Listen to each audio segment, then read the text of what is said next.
The primetime Sunday edition of Special Report starts right now. Good evening. Welcome to Washington. I'm Bret Baier. We are learning plenty tonight about the FBI's decision to turn the presidential election upside down by reigniting the Clinton email investigation.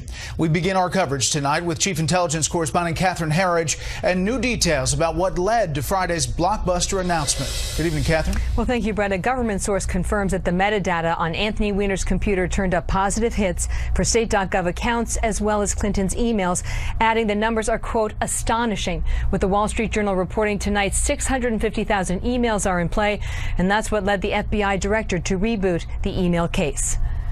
After a subpoena was issued in late September, Fox News was told FBI investigators began combing through Anthony Weiner's computer in the separate sexting investigation, allegations he has denied. As they sifted through the records, investigators found emails from Clinton aide Huma Abedin, Weiner's estranged wife, who had access to the laptop. The FBI team then got new authorization to do a deeper dive on the metadata, and that was when the hits allegedly linked to Clinton were uncovered. The Republican chairman of the House Intelligence Committee, who was notified by the FBI, spoke with Chris Wallace of Fox News Sunday. To me, Chris, this has to be a substantial development. I just don't see Director Comey opening this case back up 11 days before the election unless it is quite serious. Abedin told the FBI in April that she sent State Department emails, including this one from Clinton, to her personal Yahoo account, where it was easier to print than the clumsy State Department system.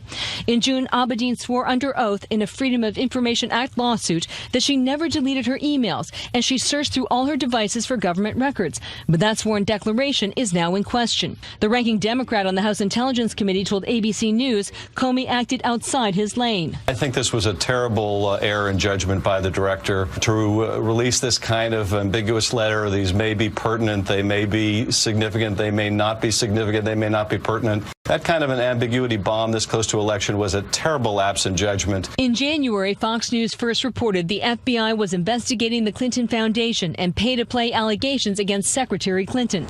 A former FBI executive told CNN those cases were not shut down despite efforts by the Obama Justice Department. Fox News is told the director's decision was driven by two factors: the sheer volume of emails and the commitment he made under oath. Would you reopen the Clinton investigation if you discovered new information that was both relevant and substantial?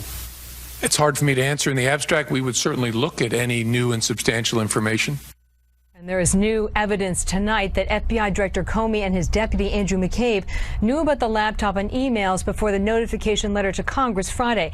McCabe is already under scrutiny because his wife was personally recruited by the Virginia governor, a longtime Clinton ally, then receiving $675,000 for her Virginia Senate race. The FBI has denied any conflict of interest, Bret. Catherine, thank you. Let's get reaction to the latest developments from South Carolina Republican Congressman Trey Gowdy, who was chairman of the House Select Committee on Benghazi that led to the revelation of Hillary Clinton's private email server. He's in Greenville, South Carolina tonight. Congressman, thanks for being here. Yes, sir. Thank you. I want to start with this quote from the Washington Post talking about Huma Abedin and what she has told friends. It says, quote, top Hillary Clinton aide Huma Abedin has told people she is unsure how her emails could have ended up on a device she viewed as her husband's computer, the seizure of which has reignited the Clinton email investigation, according to a person familiar with the investigation and civil litigation over the matter. We're talking, according to the Wall Street Journal and others, some 650,000 emails. Congressman.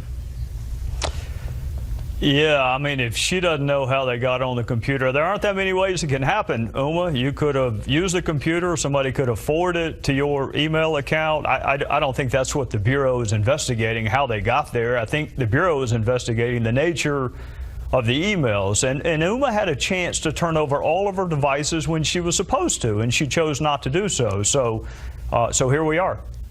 Now, what do you think about this? Here's John Podesta today in one of the Sunday shows talking about this whole thing. It was long on innuendo, short on facts. So we're calling on Mr. Comey to come forward and explain what's at issue here. No, so far there's no charge of wrongdoing. There's no charge even that Hillary and the reporting that backs it up coming from anonymous law enforcement sources. Congressman? Yeah, that's an old trick, Bret. I mean, blame the cops. If you're being investigated, blame the cops. Jim Comey's not responsible for a single one of the facts at hand. He didn't tell her to use a private server. He didn't tell Uma not to turn over all of her devices. And God knows he didn't tell Anthony Weiner to send sexually explicit texts to allegedly underage people. So Comey's not responsible for any of this. The timing is a direct and natural consequence of decisions that Hillary Clinton made. So I get that Podesta is upset. Bret, remember, he didn't even know about the email situation, and then he thought it had been taken care of by Cheryl Mills and Patrick Kennedy. So I get that he's frustrated. He's just frustrated at the wrong person. Now, do you believe that Comey, would have gone forward with this having no inkling of what's inside that computer? I do think he has an inkling what is inside that computer, but he's in a really difficult spot. Unusual, tough facts make for tough conclusions. And he's darned if he does and darned if he doesn't. I mean, keep in mind, Bret, let's assume tomorrow morning Hillary Clinton went before a rally and said, the FBI has investigated me, I've been cleared, that's all in the rearview mirror. Well, Comey knows that that is not true. So if his obligation is to the public, why would he not let us know? Investigations are never over unless there's a verdict or statute of limitations expires. So if he had not told us that they had reopened the investigation, then he may be in trouble with Congress, but he certainly would be in trouble with the public. They have a right to know, just like they have a right to know if I get stopped for speeding on the way home tonight, which may happen with the Dallas game coming on, or if another member of Congress is charged in the next week. This notion that an election tolls the criminal justice system is laughable. I've never heard that before. Tonight, we're hearing that some former prosecutors may put out a letter about Jim Comey's actions. And here is Harry Reid's letter tonight to Jim Comey. Your actions in recent months have demonstrated a disturbing double standard for the treatment of sensitive information and what appears to be a clear intent to aid one political party over the other. I'm writing to inform you that my office has determined that these actions may violate the Hatch Act, which bars FBI officials from using their official authority to influence an election. Through your partisan actions, this is Harry Reid, you may have broken the law. The double standard established by your actions is clear. Your reaction, Congressman? Oh, thank God he's leaving, is my initial reaction. My second reaction is I did not know Mormons use drugs, and anyone who is capable of sending out that press release has to be under the influence of something. The person responsible for this fact pattern is Secretary Clinton. Jim Comey did not tell her to use a private server. He did not say mislead the public about whether or not you turned over all your work emails. He certainly didn't say, hey, Secretary Clinton, why don't you say you neither sent nor received classified information? So, look, Senator Reid is a political hack. Jim Comey is a law enforcement officer. He's not a Republican or a Democrat. I've had my differences with him in the past, but he's not a political hack like Senator Reid is. What do you think happens here? I think that the FBI is going to run this out just like they would, I hope, if it were Hillary Smith or Hillary Jones, and they're not going to be on a compressed time schedule, Bret. I get that there's an election coming up in a week, but there's a republic that I would like to see last a little longer than that, and we have to have confidence in the FBI and the Department of Justice. Keep in mind, Bret, it was not Jim Comey who met on the tarmac with the spouse of the target of the investigation, and it was President Obama who prejudged the outcome of this investigation while the investigation was ongoing. So if Harry Reid wants to write a letter to somebody, tell him to write Loretta Lynch and President Obama. Is there anything preventing Hillary Clinton from reaching out to Uma Abedin and saying, you know what, just put out all these emails? Oh, no, nothing in the world, nothing to have prevented her last week from returning them to the State Department. She is welcome tomorrow morning to have a press conference with Uma Abedin, and they can invite Anthony Weiner, too, if they want to, and say, this is what is in all of those emails that are on our computer that we failed to turn over to the State Department and the FBI when we were supposed to. Nothing's stopping her from doing that. Congressman Gowdy, as always, thank you. Yes, sir, Bret. Thank you. Enjoy the game. Let's find out what the candidates are saying. We have Fox team coverage tonight. Jennifer Griffin's in South Florida with the Clinton campaign. And chief political correspondent Carl Cameron reports live from Greeley, Colorado, where a Trump rally was held just a short time ago. Good evening, Carl. Hi, Bret. Down to double digits, just 9 days till the election. Donald Trump seems to be hitting his stride, and this race is tightening. This could be the mother lode. They have 650,000 that they found. It was just reported.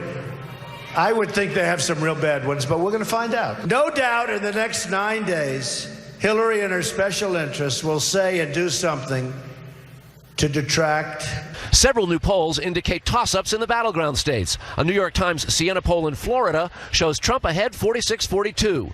Clinton leads Pennsylvania 48-40. In North Carolina, it's a virtual tie with Clinton at 48 and Trump at 45. Likewise in Colorado, Clinton 42, Trump 39. In Arizona, it's Trump ahead 44-42. All these in the latest CBS News tracking poll, which says 71% say FBI Director Jim Comey's statement does not change their mind about who to vote for. The Washington Post ABC News national tracking poll shows Hillary Clinton barely edging Trump 46-45. The FBI's investigation of top Clinton aide Huma Abedin's shared laptop with her estranged husband for allegedly sexting with a minor is becoming a Halloween nightmare for the Clinton campaign, and Team Trump smells blood. Hillary set up an illegal server for the obvious purpose of shielding her criminal conduct from public disclosure and exposure. She set up this illegal server knowing full well that her actions put our national security at risk. I have a feeling they've just found a lot of them, don't you think? We never thought we were going to say thank you to Anthony Weiner. Running mate Mike Pence did the Sunday talk shows. We commend the director of the FBI and the FBI for following through on their work before the Congress, that if there was new, pertinent information sufficient to reopen this investigation, that they would inform Congress of that fact and they would move forward. Latinos for Trump, I love that. Give me that sign. From Mexico. You have to come into this country legally. We are going to do so well with the Latinos. Obviously, 9 days is single digits. Trump's been keeping an absolutely exhausting schedule. He's not done for the night. From here, he goes to Albuquerque, New Mexico for another rally, 8 o'clock local time, 10 o'clock Eastern. It's going to be like this right to the end, Bret. You would have heard from Trump about that double-digit thing if you didn't come back to that. Carl, thank you. I'm sure I will.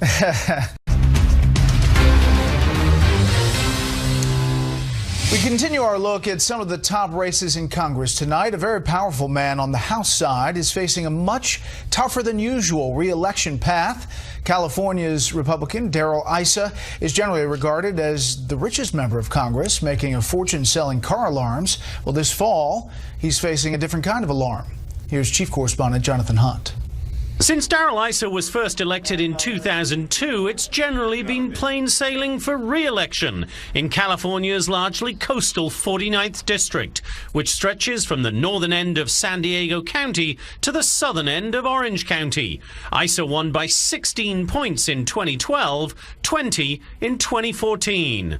But this year, in what might yet be a wave election, the congressman is facing a much tighter race. I've still got a lot of work to do. The reasons appear to be twofold. First, Issa's opponent, Colonel Doug Applegate, continually ties the congressman to Donald Trump. Darrell Issa says Donald Trump is the obvious choice for president. He can do anything. Grab him by the And in an interview with us, the congressman seemed to struggle to justify his endorsement of the top of the Republican ticket. Will I like the team that the Republicans would put together better? Would they be better for this country? Yes. So I'm really voting for a team, not for the man who happened to finish at the top. Also complicating Congressman Issa's bid for an 8th term is the amount of money Democrats have poured into this race to try to defeat a man who, in his former role as chairman of the House Oversight Committee and his current assignment on the Judiciary Committee, has consistently pursued the administration on issues such as the IRS targeting of conservative groups and the botched Fast and Furious gun sting. Yeah, they're dead Americans as a result of this failed and reckless program. The Issa campaign also sent out a mailer touting the congressman's work across the political divide and showing a picture of President Obama signing a bill Issa co-sponsored. At a recent fundraiser in California, the president called that, quote, shameless. The Democratic candidate Colonel Applegate, meantime, refused our repeated requests for an interview, but has called Issa, quote, the most partisan member in Congress.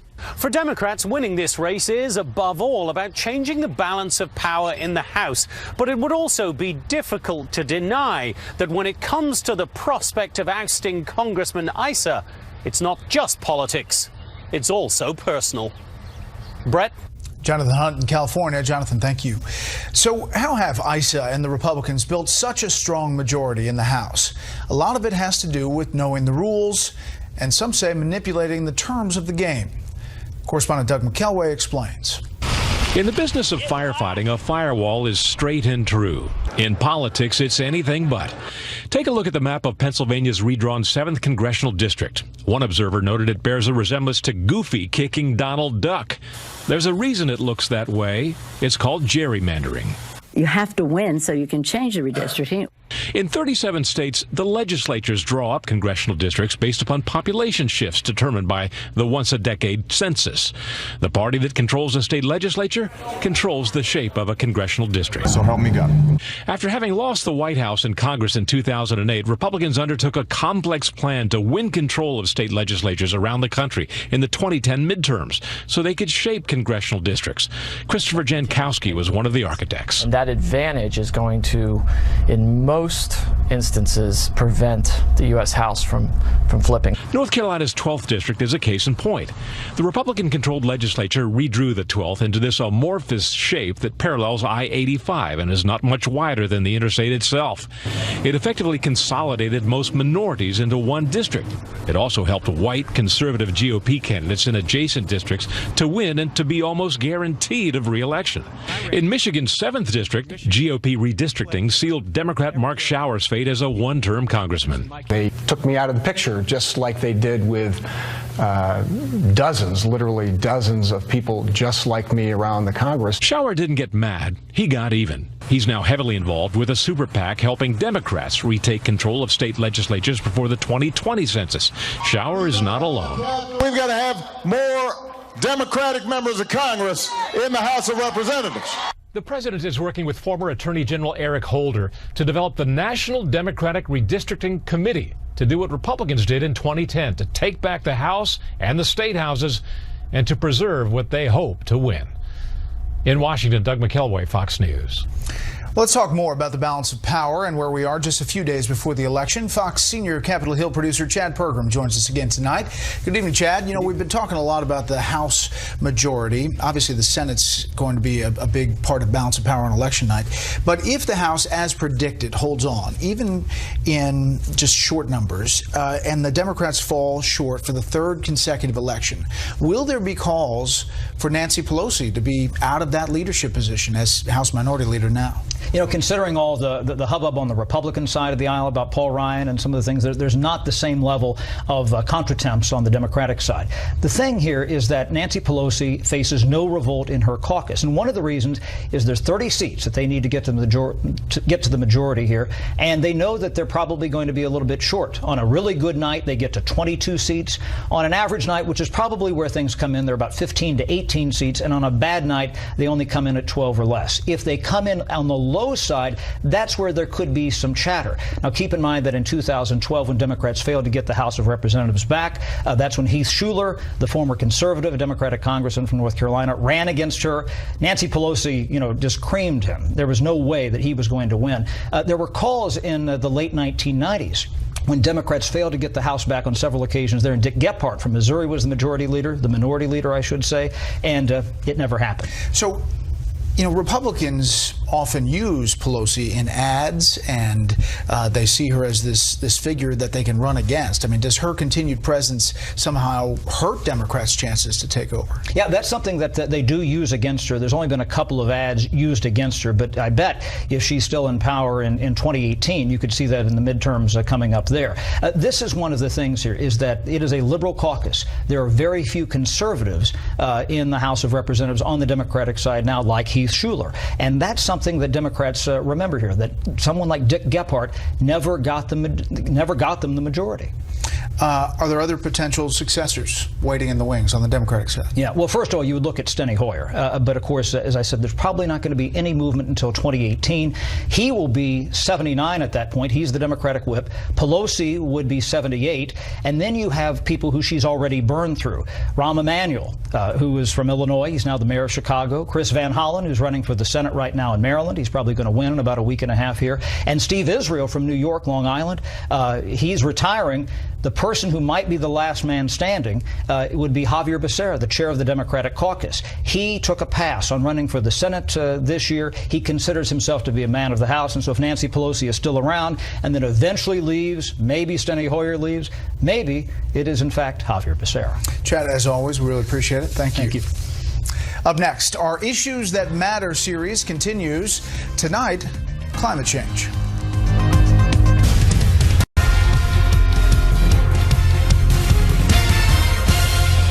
Welcome back to our special Sunday primetime special report. During the final days of this campaign, we are counting down the issues that matter most to you. Tonight, number 7 in the top 10, climate change. Remember, the top 10 are taken from recent polls asking what is important to Americans. Correspondent Phil Keating tells us from Miami the two parties could not be further apart when it comes to this issue. In low-lying Miami Beach, high-tide flooding in the streets and neighborhoods is now so routine, warning signs get posted days in advance. Accepting climate change and rising seas are happening, and considering itself ground zero, the city is spending $500 million tax dollars elevating roads, replacing storm drain pipes with bigger ones, and putting in pump stations to flush the increasingly frequent flooding into the bay. This is an issue that affects everybody. I always say the ocean, it's not Republican, it's not Democrat, it just knows how to rise. But around the country, many voters believe the urgency and seriousness of climate change is an exaggeration. Before he secured the nomination, Trump echoed that sentiment. Climate change is just a very, very expensive form of tax. A lot of people are making a lot of money. And earlier, he dismissed the issue altogether. Obama's talking about all of this with the global warming and that, and a lot of it's a hoax. It's a hoax. I mean, it's a money-making industry, okay? It's a hoax, a lot of it. Trump later said that was a joke. In the past, Trump's also tweeted this. The concept of global warming was created by and for the Chinese in order to make U.S. manufacturing non-competitive. Hillary Clinton. The Clinton campaign takes another view. Mother Nature is giving us a very clear and powerful message. Climate change is real, it's urgent, and America can take the lead in the world in addressing it. Clinton features it prominently on her campaign website. She says climate change is, quote, a defining challenge of our time, adding it threatens our economy, our national security, and our children's health and futures. Trump's website doesn't have a section dedicated to climate change. However, he touches on the environment under the energy header, where he promises to, quote, make America energy independent, create millions of jobs, and protect clean air and water, though he doesn't say how. In debate number 1, Clinton did inject climate change into the discussion. Clean energy. Some country is going to be the clean energy superpower of the 21st century. Donald thinks that climate change is a hoax perpetrated by the Chinese. I think it's real. I did not. Science is real. I do not say that. And I think it's important that. Eileen Simmons is voting for Clinton. I support her for many reasons, and one of them being climate change. She has acknowledged it. She realizes that there's a problem, that we need to do things about it. She's going to look into it, and I agree. Totally disagreeing with that is Dave Miller, who's voting for Trump. Is it as big as an issue as they're making it out to be? I don't think so. Is it factually killing jobs? Absolutely. Is it factually happening? I don't know. The National Oceanic and Atmospheric Administration predicts our oceans over the next century could rise anywhere between 1 and 6 feet. Political science professor Joe Usinski says the issue for most voters is already decided. The number one thing that people vote on is their partisanship, and climate change is baked into that cake. If you're a Democrat, you believe it's real, man-made, and happening, and if you're a Republican, most likely you don't. According to NOAA, 40% of Americans today live in high-population coastal areas, where sea level factors into flooding, erosion, and the impacts of tropical cyclones. As that population trend continues to grow, the climate change issue will arguably play a rising role in presidential politics. Bret. Phil, thank you. Tomorrow, Rich Edson looks at number 6 in our issues that matter, healthcare. Next up, how Bill Clinton went from figurative rags to literal riches after leaving office.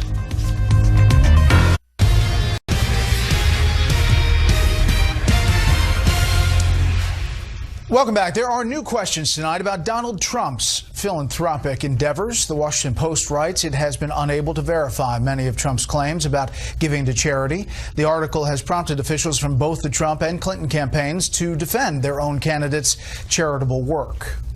If we're going to talk about foundations, we ought to compare a foundation that's doing good work for people around the world in the best traditions, American philanthropy, and a foundation, the Trump Foundation, which according to the Washington Post lead story today is nothing but an effort to self-aggrandize Donald Trump but not help anybody. The idea that we're going to compare and equate, let alone conflate, the Clinton Foundation and the Trump Foundation has no family members on the payroll, there's no overhead, nobody takes a penny from it. The Clinton Foundation takes money from countries that disrespect women. Those any contributions to charity over the last several years from the foundation. The Post couldn't find any, and you all wouldn't respond to them. He's been incredibly generous with his time and his money over the years. He started that foundation with just his money. He was the only contributor to the Trump Foundation for a number of years. Trump's campaign tells the Post the nominee has personally donated tens of millions of dollars to charitable causes. Tonight, part 2 of our look at the intersection between Bill and Hillary Clinton's political careers and ambitions, their personal quest for riches, and support for their charitable foundation. One of the revelations to come from the WikiLeaks Podesta emails is what's referred to as Bill Clinton Inc., a memo coming from Bill Clinton's confidant, Doug Band. All former presidents, of course, carry a lot of weight and influence, but Bill Clinton is in a different category than perhaps any other. Here is a look at one chain of events that worked out well for him and the Clinton Foundation. On September 6, 2005, Bill Clinton shows up in Kazakhstan, where Frank Justra, a Canadian investor, has been trying to get control to buy a couple of uranium mines. And he became really partners in a way with Bill Clinton, working on philanthropic activities. I came to him with an idea about creating an initiative to alleviate poverty. Furthermore, Frank Justra has been involved in helping to facilitate speaking engagements for the Clintons. Frank Justra and Bill Clinton were whisked to the presidential palace of President Nazarbayev in Kazakhstan. And it's a fascinating story because everybody walked away from the table that night with something. The story caught the attention of Pulitzer Prize-winning New York Times reporter Joe Becker. What President Nazarbayev got was this huge propaganda coup. Bill Clinton basically endorsed the progress that Kazakhstan had made in terms of their own democracy, which was sort of interesting given that President Nazarbayev was elected with 90+% of the vote in an election that was widely criticized as being rigged. Bill Clinton has a public press conference with President Nazarbayev where he praises his rule and praises his human rights record. But the bottom line is, after they leave, a couple of days later, Frank Justra gets his uranium concessions, which end up being enormously lucrative to him and to a small group of Canadian mining investors. His company was like a bit player, and really had gone from a worthless shell company overnight, got this huge uranium mining deal. And then soon after that, Bill Clinton got a huge donation, $31 million from Frank Justra to his charitable foundation, followed by a pledge to donate $100 million more. Our calls to the Kazakhstan embassy were never returned. We talked to Frank Justra, who told us he considers this an old story, and said that he's not interested in politics.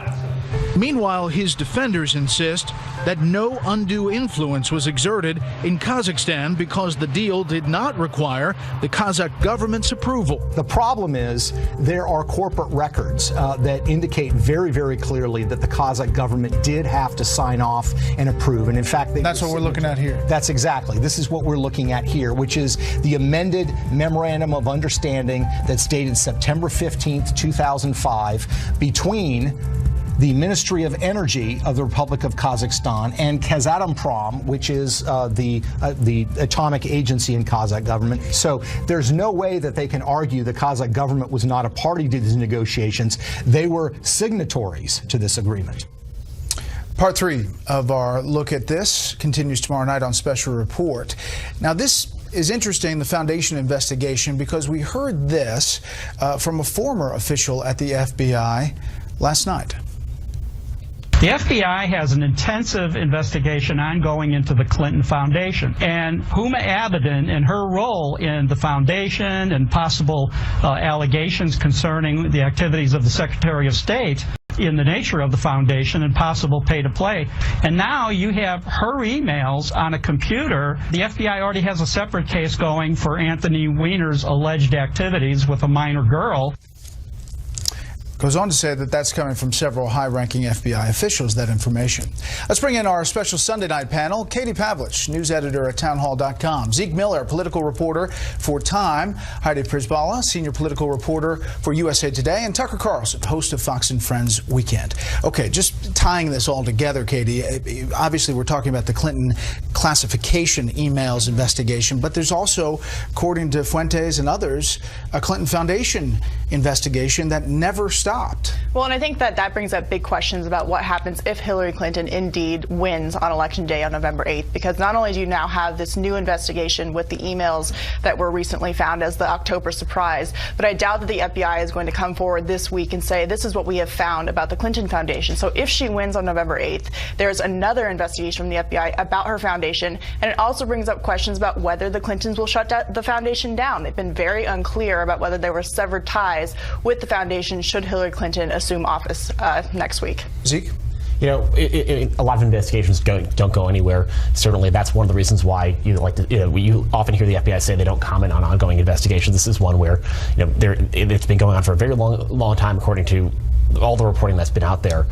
So it's not totally clear whether or not they will ever find anything that will. That would potentially be problematic. That said, it's just to add it to the list of things that are hanging over the Clinton campaign right now.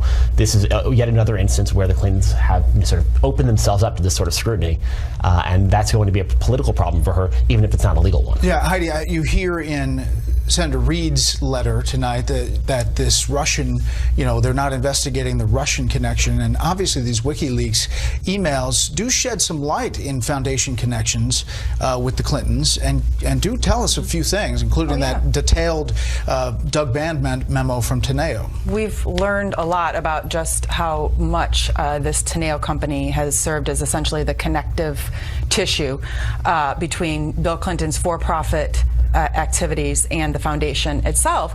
And while there may not be evidence, we're not lawyers, but there may not be evidence of classic quid pro quo, there certainly is a lot of access going on, and there certainly is these companies, including Dow Chemical, Coca-Cola, having successfully lobbied the State Department on things that were important to them. That said, there's nothing in the emails themselves that says if you do X, I do Y. It's very hard to kind of prove that thing, to prove things like that, but it does show that there was a lot of kind of interactions between the foundation donors and Bill Clinton's for-profit activities. Tucker, how do people digest this? We see these polls tightening, but is it a result of this? And do people digest all of this? Are they able to? Well, they've moved dramatically. I mean, they've moved many points in the last 7 days, and I don't think it's because of this. I think it's because of, to some extent, the WikiLeaks revelations, but I really think it's because of Obamacare. I mean, people's premiums are actually rising. It's not working. That hurts Hillary. Obviously, she was the intellectual architect of Obamacare.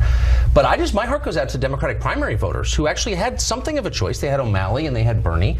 We learned in the Wall Street Journal, I didn't know this, I followed it pretty closely, there are multiple investigations. 4 different FBI field offices have been looking into the Clinton Foundation for some time. I didn't know that. I don't think anybody else knew that. So you have the candidate's closest aide, Huma Abedin. You have her best friend and longtime fundraiser, Terry McAuliffe, governor of Virginia, the subject of investigations, and you have personally, she's the subject of at least 2, her family foundation and her emails. Shouldn't Democratic primary voters have known more about this when they were making this choice? Where was the press in that? I mean, honestly.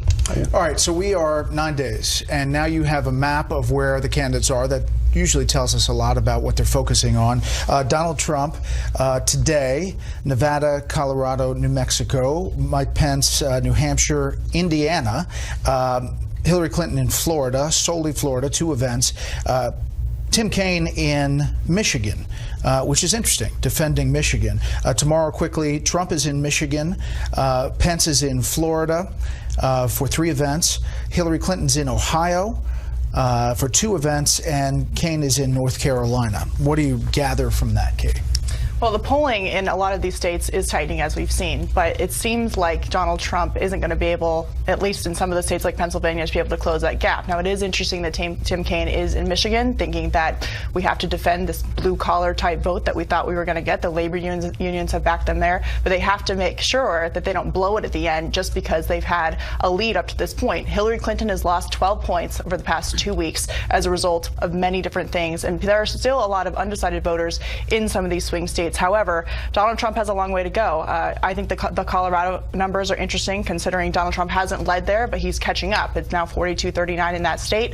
We're seeing that he's ahead in Florida. He's still holding on to Ohio, and so there's still a chance for him to lock this down, but it's going to be very difficult if he can't close the gap in Pennsylvania. And Heidi, tonight he's in New Mexico. I mean, that's a traditionally blue state. Because as much as he may be closing the top line number, the national number, we hold elections. Our elections are based on electoral votes and the battleground map. And he not only has to win all the swing states, and that includes Florida and Ohio, but he's got to take something away from her. He's got to take a blue state, and that's Could why be Nevada. Right. Well, that's why you're seeing him start to go on the offense more in some of these blue states. They don't know yet what the fallout is going to be in the polling. We might not know till Election Day, but they've got to go on the offense as well and take something away from her. It's not enough just to win the swing states. She's going to Arizona, Zeke, but that was announced before all of this broke.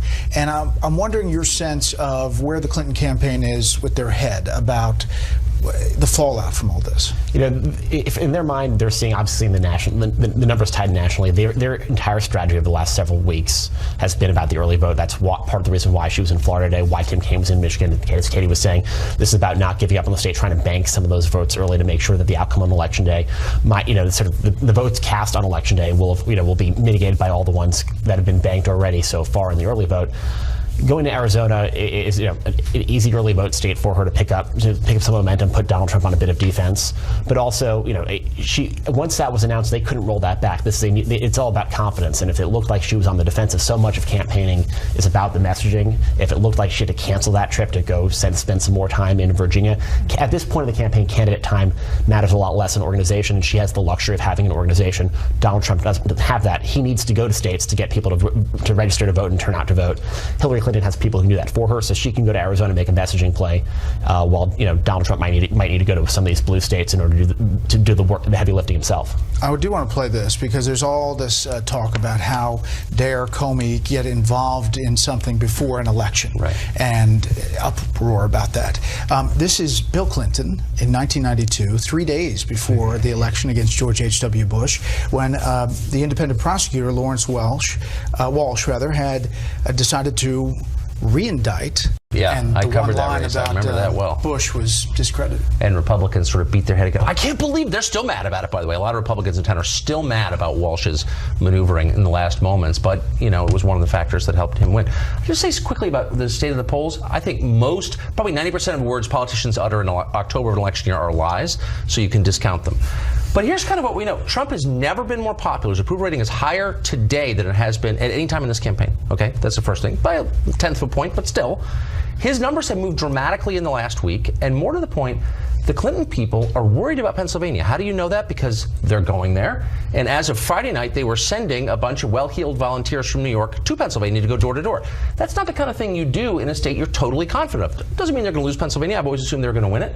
But they wouldn't do that if they weren't concerned. So that's the kind of thing you look at rather than their public pronouncements, All right, I would very say. quickly, if you're Hillary Clinton's camp, what's the upside tonight? Is there a silver lining here that you're looking at numbers? I think a lot of people are predisposed to just kind of have this news not change their basic impressions, just because a lot of people have already decided if you're a Democrat, you think this is just a last-minute dirty trick, and that nothing's going to come out of these emails. And if you're a Republican, you think, oh, these are the deleted emails that we've been looking for all along. And so, in terms of the people in the middle, I just don't know that there's enough. We're going to have to see how it comes. And if you're in Trump's camp, Katie, battlegrounds. You look at this and say, there's a chance. Absolutely, there's a chance. I mean, Hillary Clinton's Achilles heel is her secrecy, non-transparency, and the idea that people think that she's a liar. But the upside for the Clinton campaign is that 71% of people, according to polling taken over the weekend, don't think that the James Comey decision to reopen the investigation will affect their vote. We will see as the polls change. We'll have some final thoughts after one more break. Well, it's been our pleasure to be with you both nights this weekend for special primetime editions and Special Report with all the breaking news. Coming tomorrow at 6 Eastern, the latest breaking news and our Issues That Matter series tackles number 6, healthcare. Thanks for inviting us into your home tonight. That's it for this Special Report. Fair, balanced, and still on the weekend. Unafraid.